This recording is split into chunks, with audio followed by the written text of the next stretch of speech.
Ammonia கசிவு ஏற்பட்ட தொழிற்சாலையின் தற்போதைய நிலை என்ன என்பது குறித்த கள நிலவரத்தையும் தேசிய பேரிடர் மீட்பு படையின் கமாண்டர் சுனிலுடன் எமது செய்தியாளர் சதீஷ் முருகன் நடத்திய நேர்காணலையும் இப்போ பார்க்கலாம். திருவள்ளூர் மாவட்டம் பெரியபாளையம் செல்லும் சாலையில் இருக்கக்கூடிய கன்னிகைப்பேர் கிராமத்தில் அமைந்திருக்கிறது தனியாருக்கு சொந்தமான இறால் மற்றும் கடல் உணவு சார்ந்த பதப்படுத்தும் தொழிற்சாலை. இந்த தொழிற்சாலையில் இன்று மதியம் ஏற்பட்ட அமோனியா வாயு கசிவின் காரணமாக 70க்கும் மேற்பட்ட தொழிலாளர்கள் பாதிப்படைந்திருக்கிறார்கள். தற்பொழுது 32க்கும் மேற்பட்டவர்கள் பல்வேறு மருத்துவமனையில் அனுமதிக்கப்பட்டிருக்கிறார்கள். நாம் தற்பொழுது அந்த இறால் பதப்படுத்தும் அந்த தொழிற்சாலை வாசலில் தான் நின்று கொண்டிருக்கிறோம். தற்பொழுது இந்த சம்பவம் நடைபெற்று சுமார் ஒரு 4 மணி நேரத்துக்கு மேலாக கடந்திருந்த நிலையிலும் கூட இந்த பகுதியில் அந்த அமோனியா வாயு கசிவினுடைய தாக்கத்தை நம்மால் பார்க்க முடிகிறது. தொண்டை மற்றும் கண்ணெரிச்சல், லேசான கண்ணெரிச்சல், தொண்டை இருமல் வருவது போன்ற ஒரு உணர்வு தற்பொழுது வரை இருக்கிறது. இத்தனைக்கும் தற்பொழுது இந்த பகுதியில் கடந்த ஒரு அரை மணி நேரத்துக்கு மேலாக கனமழை பெய்திருக்கிறது. இந்த தொழிற்சாலையில் தொடர்ந்து பல்வேறு அதிகாரிகள், குறிப்பாக காவல்துறை அதிகாரிகள், தீயணைப்புத்துறையினர், அரசு அதிகாரிகள், வருவாய்த்துறை அதிகாரிகள் பல்வேறு கட்ட ஆய்வுகளை மேற்கொண்டிருக்கிறார்கள். சுகாதாரத்துறை, தொழிலாளர் நலத்துறை என அனைத்து தரப்பிலிருந்தும் தற்பொழுது வரை அதிகாரிகள் சென்று அந்த ஆய்வினை மேற்கொண்டிருக்கிறார்கள். இன்று மதியம் ஏற்பட்ட அந்த கசிவு என்பது அதிக தொழிலாளர்கள் பாதிக்கப்படுவதற்கான காரணம் என்னவாக சொல்லப்படுகிறது என்றால், இந்த தொழிற்சாலையிலேயே தங்கும் வசதியும் ஏற்படுத்தப்பட்டிருக்கிறது தொழிலாளர்களுக்கு. அந்த வகையில் தொழிலாளர்கள் தங்கியிருந்த அந்த பகுதிக்கு அருகே இருந்த இந்த வாயு கசிவு என்பது, அந்த வாயு டேங்க் இருக்குது, அமோனியா வாயு டேங்க் என்பது இருந்திருக்கிறது. அதில் ஏற்பட்ட அந்த கசிவின் காரணமாக அங்கு தங்கியிருந்த தொழிலாளர்களுக்கு திடீரென அந்த மூச்சு திணறல், தொண்டை எரிச்சல், கண்ணெரிச்சல் போன்ற விஷயங்கள் ஏற்பட்டிருக்கு. உடனடியாக காவல்துறையினருக்கு தகவல் தெரிவிக்கப்பட்டு அதே போல தீயணைப்பு துறையினரும் சம்பவ இடத்திற்கு வந்திருக்கின்றனர். தற்பொழுது தேசிய மற்றும் தமிழ்நாடு பேரிடர் மீட்பு படையினரை சேர்ந்த அதிகாரிகளும் தற்பொழுது இறுதிக்கட்ட, அதாவது அனைத்து தொழிலாளர்களையும் வெளியேற்றப்பட்ட நிலையில இவருடைய ஆய்வு என்பது மிக முக்கியமாக பார்க்கப்படுகிறது. குறிப்பாக அரக்கோணத்திலிருந்து இந்த தேசிய பேரிடர் மீட்பு படையினர் வந்திருக்கிறார்கள்.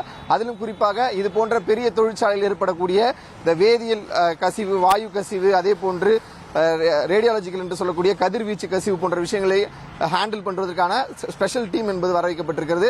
தமிழ்நாடு பேரிடர் மீட்பு படையை பொறுத்தவரையில் ஒரு 80க்கும் மேற்பட்ட காவலர்கள், அதே போன்று 2 IPS அதிகாரிகள் சம்பவ இடத்திற்கு வந்திருக்கிறார்கள். அதாவது SP ரேங்கில் இருக்கக்கூடிய அதிகாரிகள் அவருடைய ஆய்வினை மேற்கொண்டிருக்கிறார்கள். இந்த பகுதியை பொறுத்தவரையில் தற்பொழுது இயல்பாக காணப்பட்டாலும் கூட இன்று மதியம் மிகவும் பரபரப்பாக காணப்பட்டிருக்கிறது. தொடர்ந்து அதிகாரிகளுடைய வருகை என்பது அதிகரித்திருக்கிறது. அடுத்த கட்டமாக என்னென்ன விஷயங்கள் செய்ய வேண்டும் என தமிழக அரசு சார்பில் உடனடியாக உத்தரவு பிறப்பிக்கப்பட்டிருக்கிறது. குறிப்பாக தமிழ்நாடு முதலமைச்சர், இந்த மாவட்ட பொறுப்பு அமைச்சர்கள், அதே போன்று மக்கள் நல்வாழ்வுத்துறை அமைச்சர், பள்ளிக்கல்வித்துறை அமைச்சர் உள்ளிட்ட பல்வேறு அமைச்சர்களுக்கு உத்தரவிட்டிருக்கிறார். அந்தந்த பகுதியில் மருத்துவமனையில் அனுமதிக்கப்பட்டவர்களை நேரில் சென்று ஆய்வு செய்ய வேண்டும். உடனடியாக இந்த சம்பவம் குறித்து 24 மணி நேரத்தில் ஒரு குறுகிய அறிக்கை என்பதும், அதே போல 3 நாட்களுக்குள் உறுதியான, அதாவது இறுதியான அறிக்கை என்பது தாக்கல் செய்யப்படும் என தெரிவிக்கப்பட்டிருக்கிறது.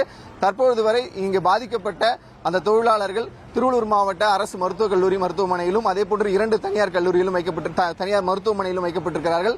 இதனைத் தொடர்ந்து அதிகமான பாதிப்புக்குள்ளான மற்றும் ஒரு 7 நபர்கள் ஸ்டான்லி அரசு மருத்துவ, அதாவது சென்னை ஸ்டான்லி அரசு மருத்துவமனையிலும் ராஜீவ்காந்தி அரசு மருத்துவமனையிலும் தற்பொழுது இந்த தொழிலாளர்கள் தீவிர சிகிச்சை பிரிவில் அனுமதிக்கப்பட்டிருக்கிறார்கள். தற்பொழுது அனைத்து விதமான செயல்பாடுகளும் இந்த தொழிற்சாலையில் நிறுத்தப்பட்டிருக்கிறது. முழுக்க அரசு கட்டுப்பாட்டிற்கு கொண்டு வரப்பட்டிருக்கிறது. குறிப்பாக ADGP செயலாக்க பிரிவு நஜ்மல் ஹோடா சம்பவ இடத்தில் ஆய்வு மேற்கொண்டு சென்றிருக்கிறார். என்ன மாதிரியான விஷயங்கள் உடனடியாக நடைபெற்றிருக்கிறது, அங்க இருக்கக்கூடிய அந்த தொழிற்சாலை பராமரிப்பாளர்கள், தொழிற்சாலை உரிமையாளர்கள் போன்ற பல்வேறிடம் விசாரணை நடத்தப்பட்டு 2 பேர் இதில் கைது செய்யப்பட்டிருப்பதாகவும் தகவல் வெளியாகியிருக்கிறது. தொழிற்சாலைகளுடைய உரிமையாளரும் அதே போன்று மேலாளரும் ஆகிய 2 பேர் கைது செய்யப்பட்டிருக்கிறார்கள் என்ற தகவலும் வெளியாகியிருக்கிறது. உடனடியாக அடுத்த கட்டமாக தொழிலாளர்கள் அதிக பாதிப்பை ஏற்படுத்தாத வகையிலும் அடுத்த கட்டமாக தொழிலாளர்களை பொறுத்தவரையில் அடுத்த மருத்துவமனையில் இருக்கக்கூடிய, அதாவது மருத்துவமனையில் இருக்கக்கூடியவர்களுக்கு என்ன செய்ய வேண்டும், அவர்களுக்கான மருத்துவ சிகிச்சையாக இருக்கட்டும், உடனடியாக அவர்கள் வர வேண்டிய நஷ்ட ஈடு போன்ற பல்வேறு விஷயங்களில் தொடர்ந்து கண்காணித்து வருவதாகவும் அதனை நடவடிக்கைக்கு கொண்டு சேர்ப்பதற்கான நடவடிக்கையில் ஈடுபட்டிருப்பதாகவும் தெரிய வந்திருக்கிறது. இந்த நிலையில் சுகாதாரத்துறை அமைச்சர் அருண்ராஜ் இன்று மாலை 6:30 மணி அளவில் ஸ்டான்லி மருத்துவமனையில் ஆய்வு மேற்கொள்ள இருக்கிறார். பல்வேறு அமைச்சர்களும் களத்தில் முடுக்கிவிடப்பட்டிருக்கிறார்கள். உடனடியாக அமைச்சர்களும் மற்றும் அதிகாரிகளும் பல்வேறு கட்ட நடவடிக்கைகளில் ஈடுபடுவது குறித்து ஆலோசனை நடத்தி வருகிறார்கள்.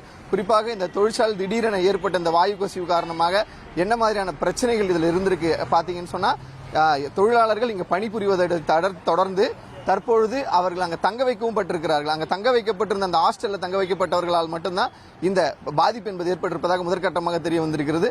தொடர்ந்து பாதிக்கப்பட்ட தொழிலாளர்களுடைய மருத்துவ சிகிச்சைகள் உள்ளிட்ட பல்வேறு விஷயங்களை தொடர்ந்து கண்காணித்து வருவதாகவும் உடனடியாக இதற்கு அடுத்த கட்ட நடவடிக்கைகள் மேற்கொள்ளப்படும் எனவும் ஏற்கனவே தமிழக அரசால் தெரிவிக்கப்பட்டிருக்கிறது. தமிழ்நாடு முதலமைச்சரும் உடனடியாக இந்த சம்பவத்தில் துரித நடவடிக்கை எடுக்க வேண்டும் என்பதை தெரிவித்திருக்கிறார். NDRF என்று நம்ம ஏற்கனவே தெரிவித்திருந்தோம். அவர்களும் வந்திருக்காங்க. தேசிய பேரிடர் மீட்பு படையினர் வந்திருக்கிறார்கள். அதற்குரிய அதிகாரிகள் தற்போது வந்திருக்காங்க. இனி செல்லும் இடமெல்லாம் செய்தி.